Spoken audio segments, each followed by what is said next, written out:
So hi everyone, our topic is about instructional learning in the visual arts. Okay. Importance of instructional planning.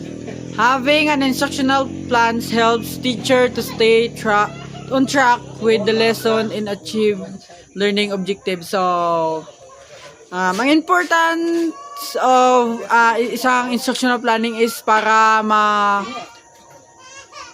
ma-maximize then ma-manage ng isang teacher yung isang lesson plan, then para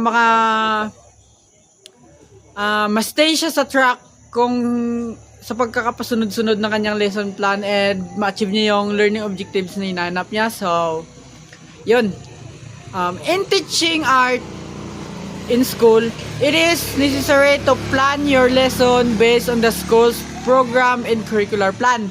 So, if you are teaching arts in a school, importante talaga na yung lesson plan mo is naka-base siya sa